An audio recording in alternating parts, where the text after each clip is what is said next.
Good. I'm going to start out with a poem. Every day is the end of the world, and every day it starts again. Are we broken by this? Should we be weeping? No. We are awake and frisky.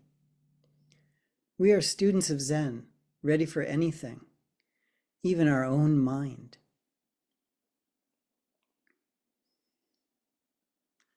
My name is Musho, and I am a student teacher from the Village Zendo, and I teach and manage the Catskill Zen Circle here in Catskill, New York, where I live. Thank you, Village Zendo, for giving me the opportunity to speak tonight.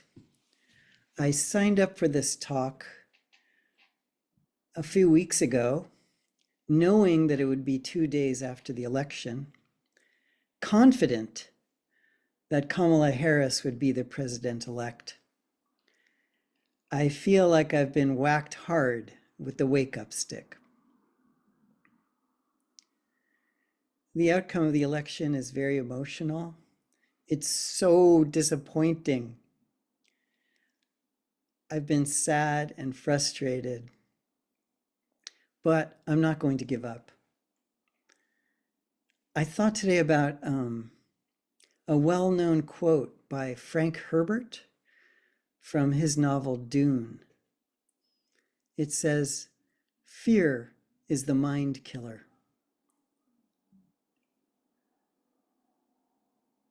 I thought this election was a contest between joy and fear, and it seemed to me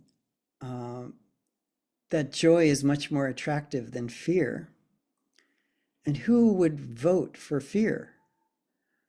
But unfortunately, I was wrong.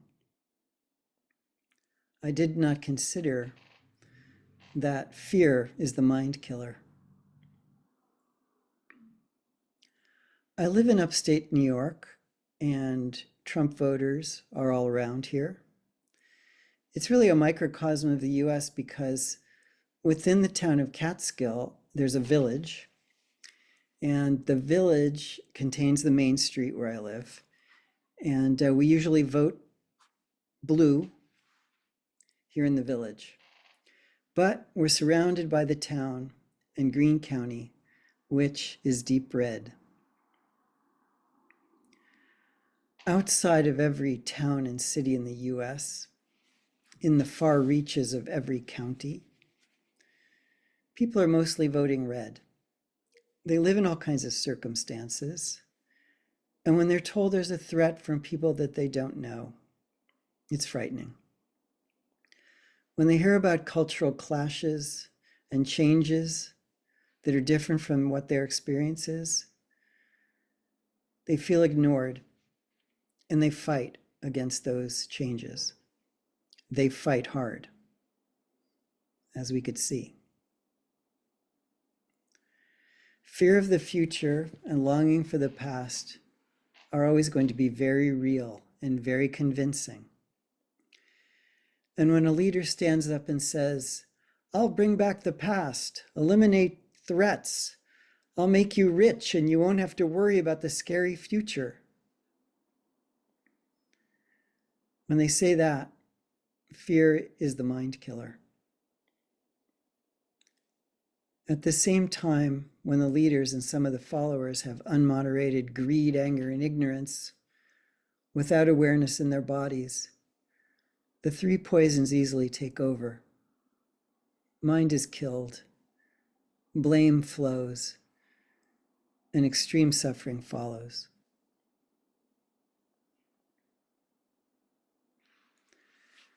So, what are we Zen students going to do? What are we going to do about this? We have to work with every ability we have to fully realize that everything comes to an end, to fully realize the interdependence of all things, the interdependence of all beings, to fully realize beings and things arise from the beings and things before them, to really and fully realize there's an end to suffering, and to fully realize suffering is caused by clinging, and to fully realize there is a path that we can follow. That is basically Shakyamuni Buddha's plan, and it's not an easy plan. There is a wonderful and nearly heartbreaking moment in the story of Shakyamuni's life that I've always been inspired by. It's the part where after his enlightenment, under the Bodhi tree, and he sees the morning star, after a little while later, I imagine after breakfast or something, he wonders if there is anyone on earth who could understand his teaching. He wonders if maybe his own enlightenment is really enough and he should just go back to being a happy, enlightened man. It's a moment of doubt that I think is very interesting for the leader of our great religion here. It's so wonderful that it's in the story. Fortunately for us, he decides to take the teaching gig, and here we are, still studying and practicing the Buddha way. I have a quote for you. I have a bunch of quotes tonight, and here's a quote from Charlotte Joko Beck from her brilliant book, Everyday Zen, which really informed my practice in the beginning. Joko Beck says, "If we understand zazen and our practice, we can begin to get acquainted with ourselves and how our troublesome emotions wreak havoc with our lives. If we really practice, then very slowly over the years, strength develops. At times, this is a horrendous process. If anyone tells you differently, they are not telling you about real meditation. Real meditation is by no means a flowery, blissful process. But if we really do it in time, we begin to know it is what we are after. We begin to know what it is we are after.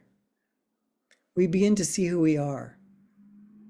So I want you to appreciate your practice and really do it. Practice is not a trimming on your life. Practice is the foundation. If that's not there, nothing else will be there. So let's keep clarifying what our practice is at that moment."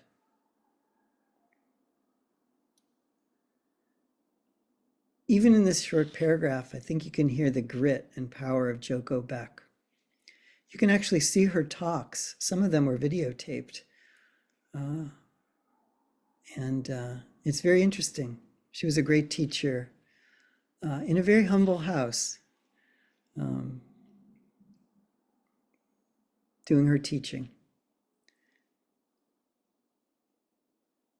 I think there's often a misunderstanding about meditation.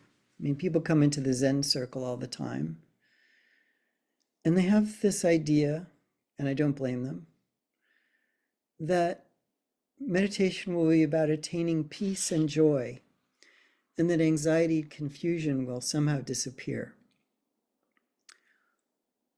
I wish that was so, but actually, Zen is asking us to include whatever we are facing in our meditation and not to leave anything out, to really pay attention to anxiety and confusion, if that's what it is, to pay attention to things that are deeply unpleasant. It's not easy. Here's a quote from Cheri Huber from her book, Sweet Zen, another one of my past favorites. Cheri says, "In sitting meditation, we practice withdrawing the attention from free association, other forms of unconscious abandonment of ourselves, to conditioned patterns. We bring the attention back and let it reside in awareness. If it goes off again, because that is its habit, we bring it back. If it sits here for a while with the breath, with awareness, it takes off again and we pull it back. It takes off and we pull it back. When we get up from the cushion and shift into walking meditation or working meditation or whatever, we practice the same thing. We notice where the attention goes and we bring it back to the breath. If it goes off, we bring it back. Pretty soon those habits of attention are being changed. The attention now develops a tendency to be present. It will actually come back to the breath without being called. We might suddenly realize that nothing is going on with us. We are just walking along breathing, and attention is right there with us.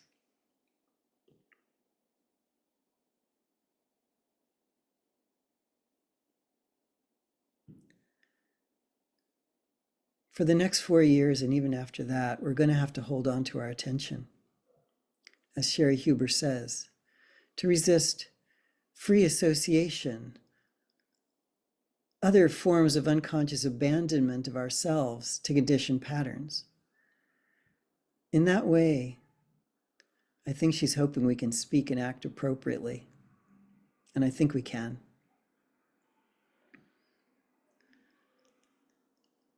Getting back to the current moment here, here's some advice that I got in an email today from our re-elected Massachusetts Senator Elizabeth Warren, who's one of my heroes. Senator Warren says, the far right wants us to feel powerless. Extremists are counting on apathy, cynicism, heartbreak, or all of the above to be their rocket fuel. They're counting on us to point fingers at each other and lose trust in our ability to ever make change. I absolutely refuse to give them the satisfaction. Feeling powerless is the first step towards becoming powerless. By staying united, by refusing to surrender, we give ourselves a fighting chance.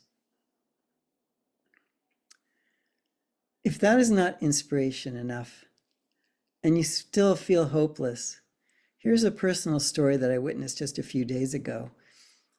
Maybe some of you know that my father is in a nursing home,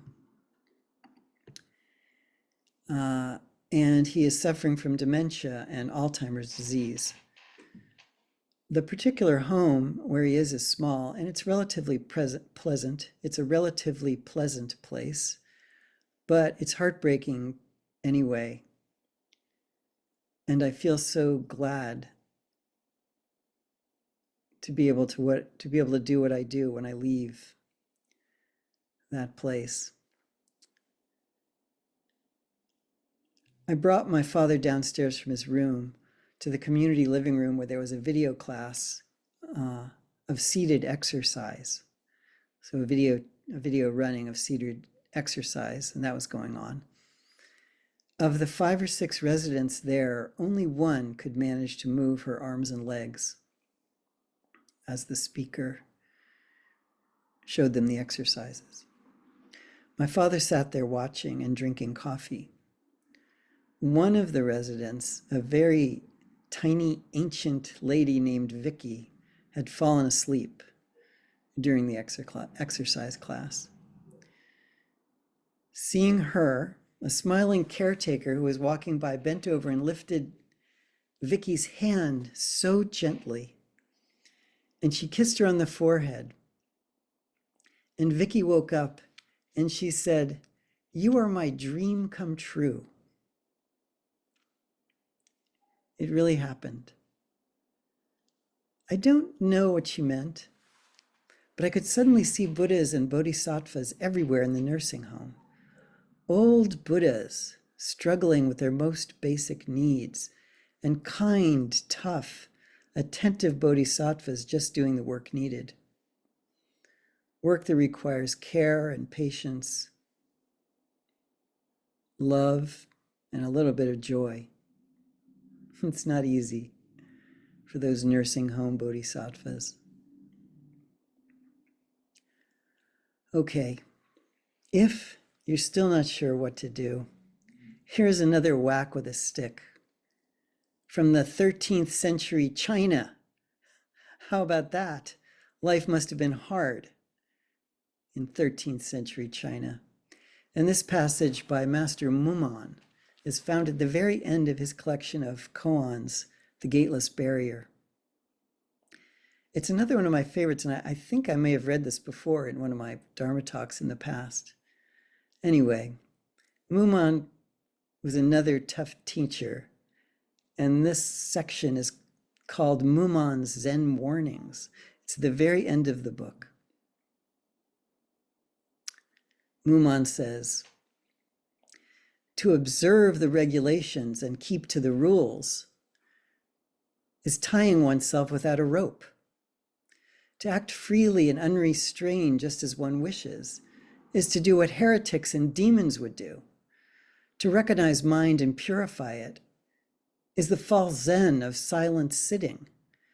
To give rein to oneself and ignore interrelated conditions is to fall into the abyss. To be alert and never ambiguous is to wear chains in an iron yoke. To think of good and evil belongs to heaven and hell. To have a Buddha view and a Dharma view is to be confined by two iron mountains. He who realizes it soon as thought arises is the one who exhausts his energy. To sit blankly in quietism is the practice of the dead. If one proceeds, he will go astray from the principle. If one retreats, he will be against the truth. If one neither progresses nor retreats, he's a dead man breathing. Now tell me, what will you do? Work hard and be sure to attain it in this life, lest you have eternal regret. Ouch. MuMon is asking if we're living in some kind of bubble. Do we know that we're right? Do we ignore interrelated conditions? Does our Zen practice somehow give us special powers? Are we retreating or progressing? These are tough questions, but we need to answer them. I'm sure that President-elect Trump's stated plans are not good and probably evil. But MuMon says to think of good and evil belongs to heaven and hell. Heaven and hell are imaginary places. And I was dead wrong about the election. Even so, I know what I'm going to do. I'm going to make joyous, colorful, cartoony paintings and odd electronic music.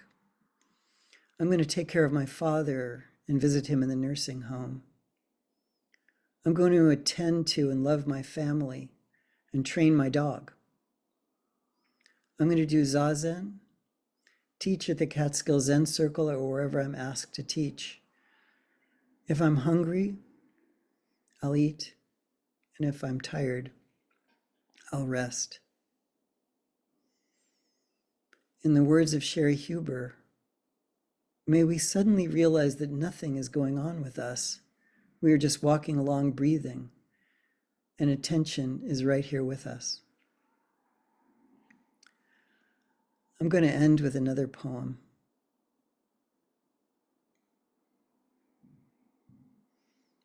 Hudson River flows, silver clouds, golden fall, father and adult child, soft rain, jobs to do, blue planet floating in the great empty, clarifying what our practice is at this moment.